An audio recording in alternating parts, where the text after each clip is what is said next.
All right, everybody. Welcome to the She Spark Society speaker meeting. We had a wonderful Monday motivation the last few times. I mean, really, all the time. I love them so much. But the last few times, Kristen and I have really brought up our wins of our events. And it came up that this would be a helpful conversation for folks. So we are going to tag team a couple things. So our first thing is introduce ourselves. And then second is we're going to talk about like how it can be so overwhelming and how to conquer that. Third is the process of going through one. And then the last piece is just some creative ideas that we've had and things that we've had really good success with. So, first of all, Kristen, you want to introduce yourself? Sure. So I'm Kristen Janes, and I am in the Black Mountain area in Western North Carolina, and I'm in my fourth year of real estate. That's crazy, right? Is that right? That's right. Yeah, that's kind of nuts. So yeah, I don't know. What else should I share? That you're a BA and I think your events have been really awesome and a really great something that everybody needs to know about Kristen is she's a magnet to all the people around her, which I love about you. I'm always like, I need to be next to Kristen. And I think that's really cool space for you to be in with events because I think it really does help grow your business. Um, so I'm Corey Wall, one of the founding members of this group. I am also going into my fourth year, which, yeah, that's just crazy how fast it goes. And Kristen and I really have locked arms in this world of events and real estate.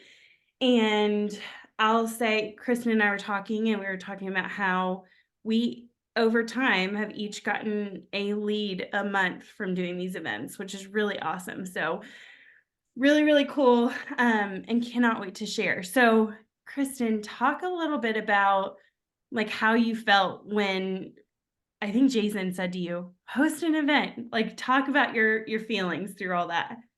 Yeah, so I was giving some thought to kind of where all of this started. And yeah, I went back to conversations that I had with Jason, a real estate coach and somebody who had come into my world and was really just encouraging me. And I mean, he was super inspiring and motivating. And, after our first couple conversations, he was like, okay, so when's your event? I'm like, what are you talking about? An event? I was petrified. I was like, not because I used to do events in my past life. I mean, in my former job, we did events all the time. So the concept wasn't crazy, but I hadn't connected the dots to now I'm a solo real estate agent, and the thought of bringing, in this case, clients together. I had been in real estate, I think, for about a year at that point, maybe a year and a half, something like that.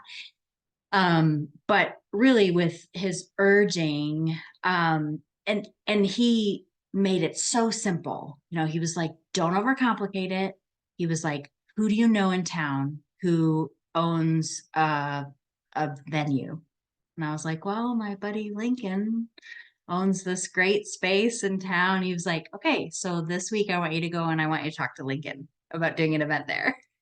So I did. And you know what? It wasn't that hard. so yeah, I kind of pitched the idea to Lincoln. And at that point, I really didn't know what it was going to look like or the logistics or any of that, but it just got the snowball in motion. Mhm. Just having that conversation with a business owner, pitching the idea, and then it just became tactics. What date am I going to have this on? Who am I going to include? The recommendation, and you've heard Corey and I talk about this, I think, in the past, is not to limit it to clients, but just my first event was an appreciation event. So it was friends and people in my circle who have just encouraged me in my real estate career, and of course want to see me succeed. And then also including clients, and they weren't all in the area, but the principle was, it's not about who shows up, it's about who's invited and making them feel included. And it gives you a reason to reach out to them. So that's a lot of kind of detail around the very first event. But it ended up being a super event, really well attended.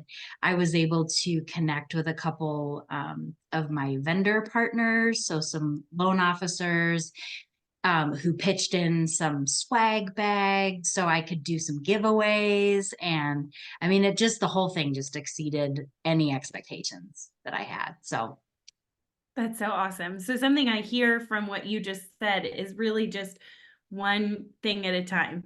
Go talk to the venue, go talk to the business owner, then figure out maybe who you want to be there, that you definitely want to be there, pick a date, like just small little break chunks. it down.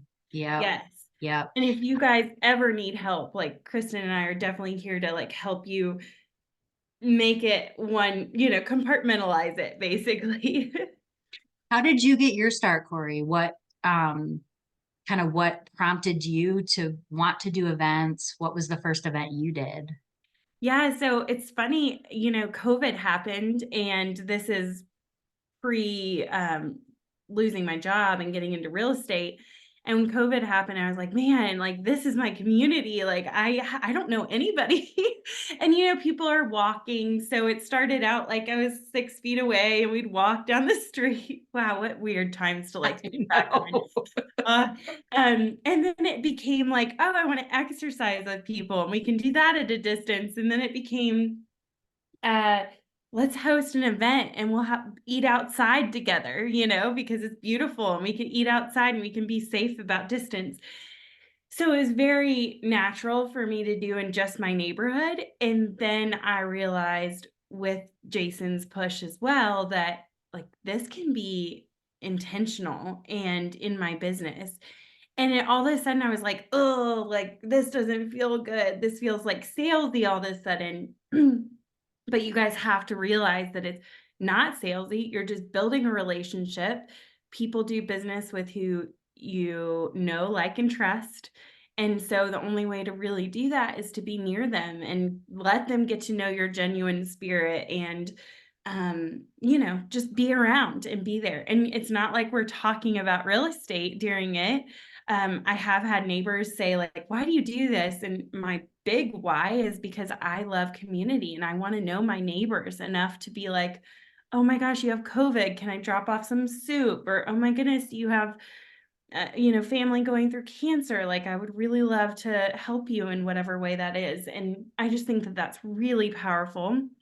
And then, of course, I share with them like, I'm in this real estate business and I just want you guys to know that I'm here to serve you, help you. If you need an electrician, like that does come out. But not until a few events, you know what I mean? So, yeah. So, okay. So we kind of started talking about the process. So little chunks, right? Find the venue. So once you talk to Lincoln and Black Mountain, what happened next in your event world? I think I just had to figure out like on the calendar, what date worked for me for his space. And I knew it was going to be a kind of this general appreciation event. And so I wanted enough lead time to get the word out and to get the invites going. So, but I didn't have a ton of time. So I think I scheduled it for like the last week of September.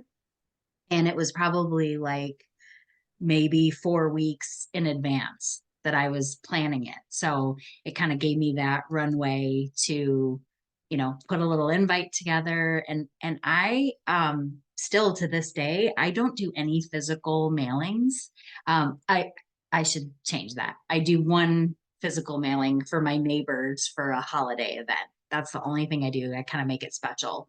But all my other events are just electronic invites. And then, we can get into the details now or later, but I use either like Evite or Eventbrite, and so there's something I can push out via email to the email addresses that I have. I of course can call people.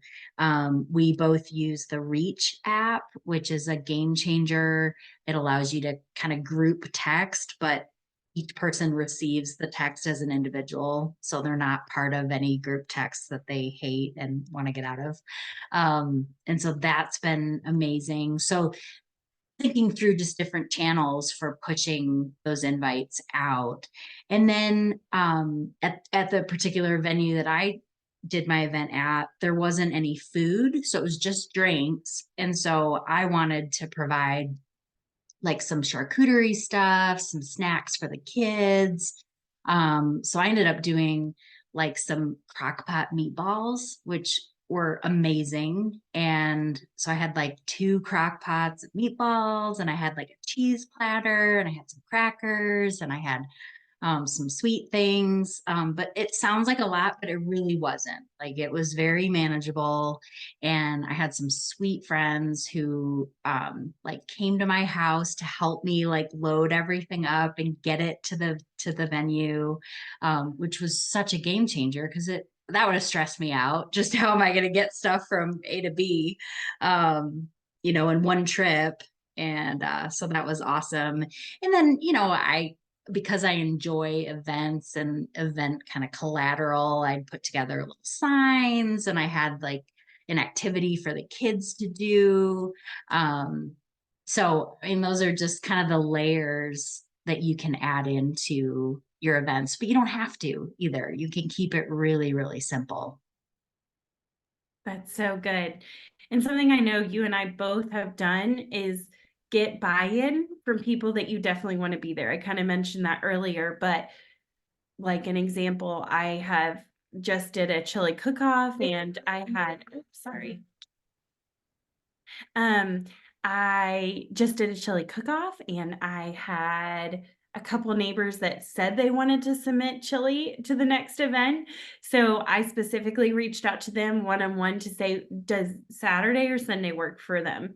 And don't like broadly put it out there, be really specific. Like, I'm planning on doing it this weekend. Does Saturday or Sunday work best? And that was really great. They said Sunday, and I was like, great, perfect, Sunday night. Um, so I've that's done a this. huge. Yeah, I've done the same thing with like a doodle poll. I'll just send it to a few people, because even if you just have a couple, like in this case, neighbors, that's still like, 4 to 6 people that I want buy-in from, and they all have different schedules. So just create something really simple where they can go in and say, yep, this date works, this date doesn't. And that helped kind of narrow down some of those dates. Yeah, that's awesome. And don't make it some complicated thing. But what I can tell you, that events are super, super pivotal in our business. But think about, like, I could sit here with a whiteboard and draw out like 500 things that you can do in this real estate thing. So we're not saying this here today to have you chase the shiny object. But if events inspire you and you love to be around your community and you want to build this community, and that speaks to you, then tackle it and get a hold of us, because we will help you. We have a checklist, we have all sorts of stuff. But I was going to say something else with that same vein of, and you'll hear at the end of our segment here that, like, there's lots of ideas and creativity and lots of different, options for budget. Um, so I think it's just really important to know that it's super inexpensive, and it can be expensive if you want to have that piece Hmm. in your business. Maybe as you grow, you can do that. Yeah, I think that can be a barrier sometimes too, is you think, well, I've only been in real estate for a year, so I don't have a big client database, people that have worked with me. So that can sometimes be a hindrance to moving forward. But we've done and can offer ideas that really are scaled. So don't think that like your very first event has to be with 50 people at a small business. Mhm. We've done like drop-in events where we just plant ourselves at a local coffee shop or a brewery, and we invite our friends and clients and neighbors and just say, hey, come have a drink on me. I'll be here from this time to this time. And so that's a way to sort of keep costs down, and um, you know, you don't have all the mechanics that you do with a bigger event, and it's in Yeah. a public setting, you know, where there's other people there. It's not like you're renting out the space or anything. So Yeah. And there's free options too, right? Like there's options where you could say, I really want to get a group together and do trivia. And people will get their dinner at the food truck or get hmm. their beer themselves. And they're just like, happy that you're organizing it and you're bringing the community together. I love that. And something too, like mindset wise, if you are nervous about spending the money, because I know that that can be really obviously a barrier to not doing it, is think about it this way. If you were to give me $200 and in return I gave you 10,000 for getting a lead, you know, and getting a closing from this, you'd probably do it 10 times over, right? So it's a long play, but it's how this business works, right? Sometimes you have to put a little in to get get out in so many ways. Energy, money, like Hmm. yeah, it's part of it. Yeah. And I think too, just psychologically, I think there's a lot of people in our communities and in our world who really value connection and really would love to have a space to hang out with people with no agenda. You know, it's just about connecting and being kind of out in the world and in public, and all it takes is just someone to organize it. You know, so again, to your point, it doesn't have to cost anything. It's just your time and your intention to say, hey, I'm gonna be at this brewery this night, come hang out with me, you know, or come say hi. They don't even have to stay, they can just like swing by. But I think people really are drawn to that.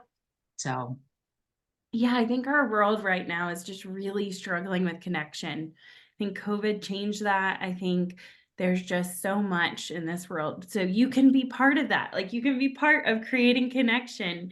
And that's what I love, mhm, like the fruit of seeing my neighbors walk together. And that would have never happened 3 years ago because everyone stayed in mhm. their own lane and they've lived across the street from each other for 10 years. And I'm like, that's so cool, you know, to be a part of that. And I know, Kristen, like in your neighborhood, unfortunately, you lost a really wonderful soul, and your neighborhood was able to come together and create a food train. And I don't think that would have happened, you know, because nobody knew each other like 2 years ago when you started this. So it's such a good and heartfelt feeling when you have that impact on the people around you.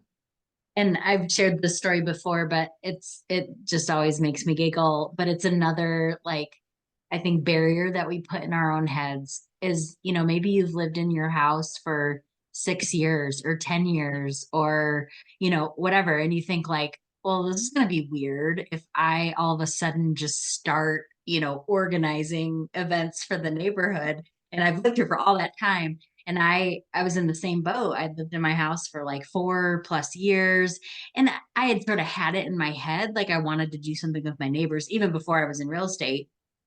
And finally got my act together with Corey's urging and help, and got the first neighborhood event planned. And it was just a huge hit. And I remember telling people at the event, you know, I'm kind of embarrassed. Like, I feel bad that I've been here for 4 years. And, you know, this is like the first time I'm doing something intentional with you guys. And they're like, honey, we've lived here 20 years and we've never done it.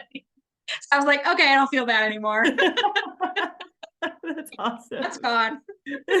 So just, I think that that is a common sentiment. So, so don't worry about how long you have or haven't lived somewhere. You can Yeah, reach out and organize stuff anytime. yeah. And I know I use this analogy so much, but us ladies specifically, we have this spaghetti brain, right? So like everything's connected to everything. And you really have to sit back and compartmentalize and just like write out what you have to do and take it chunk by chunk. Cause I think that's the biggest thing, that we will create all these excuses like, I've lived in this neighborhood for 6 years, or this is going to feel salesy or whatever, but just get that all out. And if this is something that it sounds fun to you, then do it. Let's do it. Right. So to kind of tie up before we get into like creative ways we've had events to tie this up. So I think first and foremost, start with buy-in from the people you really want there, maybe 1 to 2 people.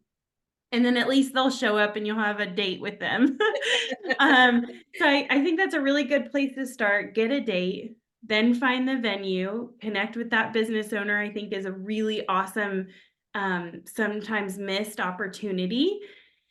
And then next is like, okay, well, what do I need to have at this event? And then it's execution and bringing in the vendors that could help you, that are in your life, that want to support your business, or the people, your friends, your family that want to come help you and host and be there.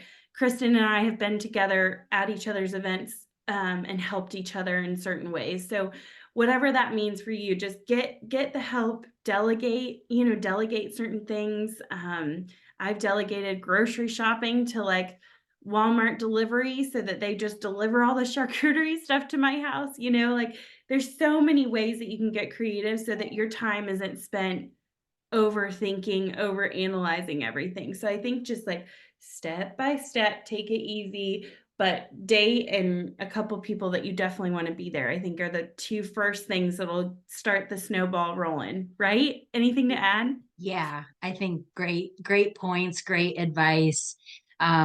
Yeah, like finding kind of your crew to help you is really critical. So I asked friends to like, hey, can you be at the sign-in table and just make sure that everybody like checks their information? Because I had a printed sheet of everybody's name and address and wanted to make sure I had like contact info updated. And then I had somebody else giving out like the raffle tickets, because you're one person and you can't do it all and you can't be everywhere. So if your goal is, I want to be able to meet and mix and mingle with people and be chatting, delegate those other tasks. Yeah. And people are more than willing to help.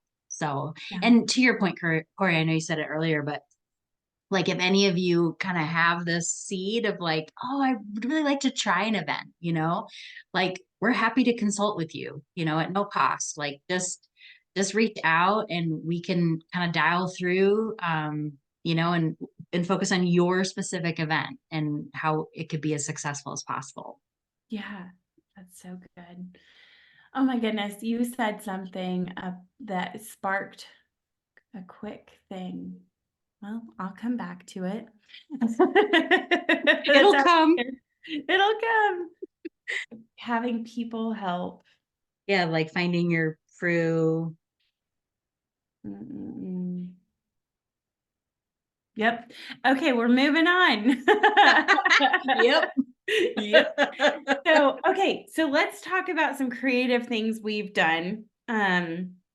Let's start with our neighborhood, and then let's go into what we've done maybe for our like hobby type things. And then lastly, we can talk about just our whole appreciation parties. So neighborhood, Kristen and I both have done chili cook-off. I think that's where you started, Kristen, in your neighborhood. Or no. Well, I did my holiday happy hour was my first event. And that's the one I now have made it a tradition to do printed invitations. So I get these cute, like, invites, and I've done the same, like gotten the same invitation the last 2 years. So it like is like this, theme. So that's the one I do a printed invite for. But that was what kicked it off, a couple years ago. Okay, so like, yeah, let's talk about like, so December time. I know I did a cookie exchange which was so fun. Everybody just brings a bunch of cookies and then you exchange them. So I had just bags. I made some cookies and had bags, and then I also made a big crock pot of hot chocolate. Done. Come over to my house. Like, and you can take all the, take all the cookies you want. And then January, February, do a chili cook-off. And then I've got a lot of kids in my neighborhood, so I've done an Easter egg hunt. Um, Mm. and Um, someone put me on a spam call. oh no. Call list. I've gotten it's back at it. Um, Another good yeah, winter one, you think of like things that you can do inside if weather's not cooperative. But a music bingo event, which is super fun. And yeah, that one I did with neighbors and it was a big hit. it was awesome. And then we've both done a progressive neighborhood party, which is one of my favorite things. And that's actually Mine my too. next event. So fun. So what that means is, maybe just pick 3 neighbors that want to host the get together, and you stay 30 minutes to an hour at each house, and you have cocktails at one, appetizers at another, and dessert at a third, or, you know, all 4 appetizers. I think that's what ended up happening last time. There were 3 houses that did appetizers and drinks, and then my house, I did chili. Like, it was just an easy do, do, do. So anyways, that's just so fun, It right? is. Get That to the other was people's that was house. by far the best attended event and the most fun, I think, that I did last year. And you get to walk from place to place, and yeah, everybody loved it. I Loved know.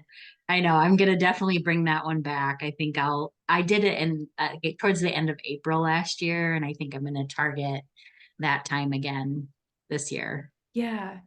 I've also done like potlucks. Easy. Like, get together, everybody bring a side. I have chicken on the Traeger, like the smoker. And that's been fun because that can be very impromptu and on a Tuesday night, like when people couldn't figure out dinner, you know? Totally. I've done like a soup event. So Yeah. more of a theme, where I'll pick something and just like this was in the fall, it's just like it was cold. So it was like just bring a soup, and then if people didn't want to make a soup, they could bring a salad or just bring drinks for everybody. So it was really uncomplicated, but just again, organizing, giving some sort of theme or direction to the evening, just helps. Yeah. And with Easter, the Easter egg hunt thing, can you hear me? Sorry. Yeah. Yeah. Okay. Mine was getting glitchy for a minute. Bleh, bleh, bleh, bleh. With the Easter egg thing, kind of made it free events. So like the moms got together with the kids and we decorated the eggs, and then we had the dads hide the eggs, and then the kids came to find everything. It's just such a fun and easy thing to do with kiddos. Well, that's Actually, interesting too, Corey. It makes me think like we live in very different neighborhoods. You obviously are with younger families, there's young kids. I'm in a neighborhood where it's mostly retirees. The average age is probably like 55 or 60, at least. And so it's just a very different kind of audience. So I feel like we sort of span the gamut, of like what to do with different kinds of mhm. neighbors or different. You just have to, you're thinking about different things and Yeah, different elements. So yeah. there's a lot, we can offer on that spectrum. Yeah, absolutely. Something else, gosh, my brain. I wonder if I'm not coming down with a cold, you Oh guys. no, My brain no, is like don't a say it. stop. Don't I speak know. it. I'm gonna go take some vitamin C after this. It'd be great. Neighbors. Um, Oh, I'll, HOA. what's that? HOA. HOA. So I have Oh, okay. HOA. So I have provided dinner. And it's a pretty inexpensive. I mean, I have 25 homes. pretty inexpensive way to just like love on them and make it a dinner party. And then we can talk about the boring bylaws and stuff. And so, I know there are some neighborhoods that have like 500. And if you live in something like that, that cannot be cost effective for you. But something you could do is partner with a food truck and then just have it there so that when everybody gathers for the HOA meeting, it's available, or you could help rally the troops to come if there's like some vote that needs to happen in a majority. Like you could do invitations to see if people can come and just kind of be the rah-rah person. So something else Hmm. I thought about.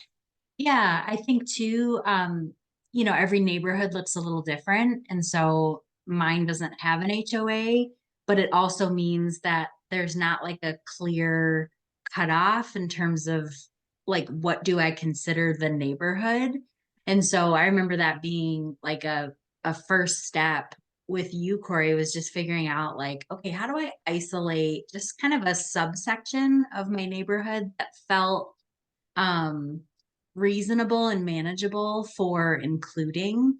So I just selected, obviously the street that I live in, and then a couple of adjacent streets and cul-de-sacs, and sort of arbitrary, but it was kind of like, all right, I'm gonna go from here to here, like looking at a map, and I don't even remember, maybe it was like 50 houses or 40 houses or something. And of course, not everybody, comes or responds to the invitations, but we've got like a core group now of people who are pretty consistent, and continue to like show up and wanna have that community. So again, that's something we can help you determine if you're in a neighborhood like mine where there's not really a clear like start and stop, in terms Mhm. of the neighborhood. Yeah. I've just sort of created my own. That's so good. And I know, Kristen, you kind of taught me this, but 6 to 8 weeks seems like a really good cadence for neighborhood events. If you do too much, like I was doing one a month, it started to feel like it was a job for somebody. So I love that, like just spacing it out just like a month and a half time frame, because people have busy lives, but they also do appreciate you putting these things together. Okay, so shifting a little bit, or is there any other neighborhood events that you can think of? I was just gonna offer the one thing that we did last year. We each did it.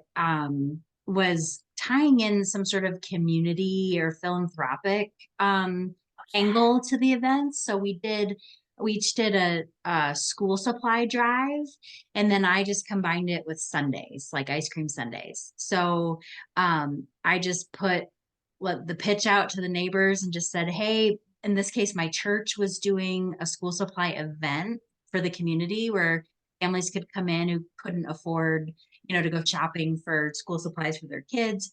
So people were donating supplies and they could come in and shop and pick up, the things that they need with their school list. And so, of course, this was in August. And so I was like, oh my gosh, this is a great thing to connect my neighborhood to as people who live in the community. I don't have kids in the school. A lot of my neighbors don't have kids in the school district, but we're like, but we can still be involved. So that turned out to be just a fun event, where even people who couldn't come for the Sundays were like, hey, I'm going to drop off a bag of school supplies on your porch. And it was amazing. Like I had a haul that I brought to the church event. So there's things like that that you can just think a little outside the box, and it was amazing. Like felt really good to do that. Yeah, what? That's like $20, maybe a little bit more, $25, like easy. Yeah, same with me. I mean, so many people that even don't typically come to a neighborhood event came and dropped off and really enjoyed it. So that's oh, such a good reminder. Okay, so moving into like hobby territory. So think about things that you do regularly, like for Kristen, tennis, or me going to the gym, or um, I can't even think about other things right now because I just know those are our hobbies. So just thinking about like little hobbies or hiking or, anything that you like to do and kind of wrap that into what you do for events. So, for my gym, I decided I love going to trivia and I just I couldn't find a group that would go with me regularly.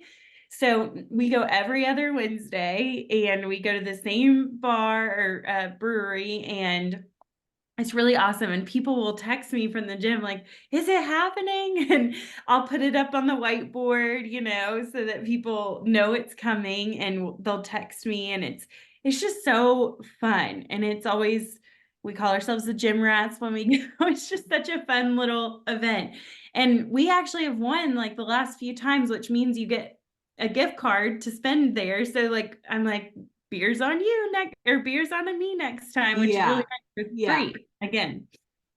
Well, and a different way of thinking about events too is it, I mean, of course, we're talking about ones that we host, that we coordinate and organize, but we also don't have to reinvent the wheel. So I got invited to join a trivia group that they go every Tuesday, and I go as often as I can. But it was like, it didn't make sense for me to start a new trivia group. It was like, no, there already is one. And now I'm just leveraging that group. Like I'm building relationships and I'm, getting to know them. They're my friends now. And so it's just like expanded my network. I also have some girlfriends that do a big clothing swap every year. And so it's like, I don't need to recreate that. Like there already is one. So how can I tie into that? And how can I, you know, build relationships from that? Because that's what I'm aiming to do when I host my own events is build relationships and expand my sphere of influence and, build my network. So just think too about things that you could just push yourself to get involved with, but you don't have to necessarily plan it or organize it. So good. Anything else with hobbies or different events in that world? Yeah, I mean, you mentioned tennis and so I'm always thinking about how to integrate all of my different affinity groups where when I started I was very like kind of strict in terms of like you're in this bucket and but you don't meet and then over time there was sort of this blending of like oh well you know what I'm doing a big event for my friends and clients at a tourist game. I could invite my neighbors to come to that. So there was this like mix, and then more of a mix at my next appreciation event and that kind of thing. So your worlds will kind of eventually flow together, even if they start kind of segmented. But I think some other affinity related things to think about is like if you have kids and they're in the same preschool or they're in the same, elementary school or whatever, or you have a kid on a sports team, like those are all opportunities that you have to take kind of some initiative and maybe you just help organize I don't know, a list of parent emails and phone numbers or just little things that can facilitate connection and these don't have to be branded things. Like don't put your real estate stuff all over it. It's just that you're kind of stepping into a facilitator role and then you can build on that over time. Yeah. Bring donuts to the park. Like, I mean, Totally. like super cheap, easy, come Saturday morning. Like a lot of people would love that. Like, oh First yeah, come, first serve. Don't yeah, miss out on donuts. yeah, exactly. Donuts. Um, and then something else with the kids situation too is like today, I didn't realize in our world, like it's election day, which means, I mean, I knew it was election day, but I also didn't realize that kids would be out of school for this day, which is kind of funny. So, think about a day that your kids are going to be off school and find other friends where they can meet together, because I know I've got a parent up the street that's like, "Oh my gosh, I need to get my kids out of I'm here." losing my mind. Exactly. So that's really fun. And then like or create a Facebook page for your class, your preschool class, or like just a space where you can be a resource for certain things. I love that. Um, And then the last thing I was going to talk about was just random other events, right? So I know, something that you inspired me to do was a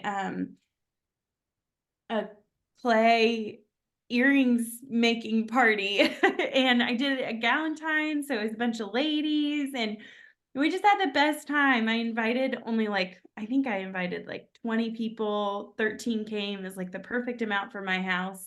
And wasn't everybody was selective. I feel bad saying that, but I was.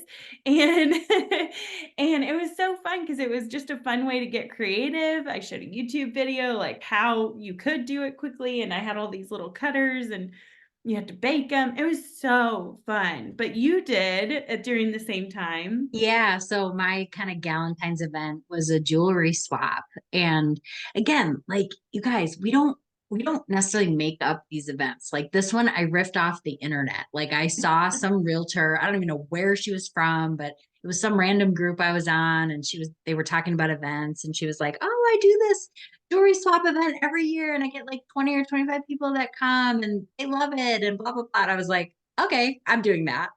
And it just was timely because I had a bunch of stuff that I was like, I don't wear this anymore. I should just get rid of it. And then I thought, oh, well, I could do this event. And so I invited like a ton of people. And you guys, I invited like a week before the event. I did not like, there was not a lot of runway, like maybe 7 to 9 days. I mean, it was like quick. And it was like my phone blew up like the day I sent the invites out. Or it was like, oh, this is so fun. And I don't know if it was just like, when you're coming off of January and January is just like the longest month ever. And oh, it's just terrible. So I don't know what the deal was, but it just like it hit a nerve and everybody was like, yes, oh my gosh. So I had 20 people that came and I had a table set up for everybody to put their like necklaces on. And then I had like a secondary table for earrings and bracelets. And then because I go overboard, I like put together these little jewelry, like string bags so they could take jewelry home with them. And all I served was popcorn and some wine. And so it was very simple. It was a Sunday afternoon from like 4 to 6. So it was a big hit and really didn't require a ton of like planning. It was just like, okay, who do I want to invite? Yeah. So That's awesome. It's coming up. I host a family fun event that's an inflatable and dinner, and it was so fun last year, and I'm so excited to do it again. And trivia, um, which I just partnered with the person I go to trivia with. And she was like, "Yeah, of course I'll come." And I'm like, "Great, free dinner," and she's like all about it. So really awesome. I'm trying to think. Oh, October, I do a picnic on the parkway for my clients, and and we hike beforehand. That's been really fun. Ornament painting thing in December too. So that has been a blast because I partner with one of my really good friends that has a pottery studio and ceramic studio. So it's a fun way to go shopping too, because she has a bunch of artists that have stuff there that you can purchase. So I had a lot of people buy Christmas gifts while they were ornament painting. Super fun. What else? you've done the float on the French Broad in the Yes, summer, yes, which that's all. you've invited me to go, which is so awesome. I love it. It was so fun. It was a long time this last time. It depends on how fast the river's going. Totally. Right. Those are things that are a little out of your control. Right. Had snacks and drinks and coolers that floated. So it was really easy. We were on a big island Only one person lost their phone. and was drunk and tried to lead the group. It was pretty ridiculous. Oh man, love, love, love, love. What else? What else have you done? The brewery was a great example. The drop-in The drop event. in. Yeah, talk about the reverse Popeyes. Yeah, so I mentioned it briefly at the beginning, but just in terms of like scaling events, but yeah, you and I ended up partnering for half of the event. So we chose like a Friday in March And thank goodness it was like really nice weather. I mean, kind of like we're having now. Um, and we did separate coffee events in the morning. You did one in Fairview, I did mine in Black Mountain, but we just kind of set up shop at a local coffee shop and just said, hey, I'll be here from, whatever, mine was like 8 to 10:30. Stop by, have a cup of coffee on me. And so it's just a great like way to just connect with people, as they're on their way to drop their kid off at school, or they're, before they start jump into their work day, if they work from home, come grab a cup of coffee. And then in the evening, the same day, we did a drop in for beer at, I think we did Highland Brewing. And so we did that one together, and we just kind of like set up shop, like kind of near the main entrance, um, and people could just kind of find us. Like sometimes they had to text us, figure out where are you, when they got there, but then they could bring their kids, they could bring their dogs, and just like give you a chance to interact and connect. And it was really fun. Such a blast. Oh my gosh, I love that. I know. I'm going to do a coffee one, um, later this month or early next month. So I was planning that today. Oh, that's great. Yes. Um, I think that's all I can really think about right now. And again, I think it just, to reiterate, like, don't operate in a in a silo. There's like Corey and I are constantly bouncing ideas off of each other, or I'll be like, hey, what are you doing next month with your clients, or with your neighbors? Like, I need an idea. And now that I've done a year of events, well, I'm not always creating an original event. I'm going back to the ones I did last year. So I'm doing another chili event, and I'll probably do another music bingo event. And we're going to do another progressive event. So it's like once you have kind of a slate of options, you can just go back to that slate and, and come up with your next event. You don't have to constantly be like, well, I got to think of something super creative and what's it going to be. And my neighbors, would joke last year. They're like, where do you get all these ideas? What are you going to come up with for the next one? It was like, oh, it sort of made me nervous. I'm like, who cares? Like, just organizing people. If you want to do something, go for it. Yeah, exactly. Yeah, and a big thing to think about too when planning these is just, around a holiday, around kids' days off, around weather. And I think that that will be really easy to help you get your creative juices flowing. So, well, we really hope this was helpful to you guys. Again, please don't, we mean it. Don't hesitate to reach out. We're here. We can share our checklist. And yeah, anything else, Kristen?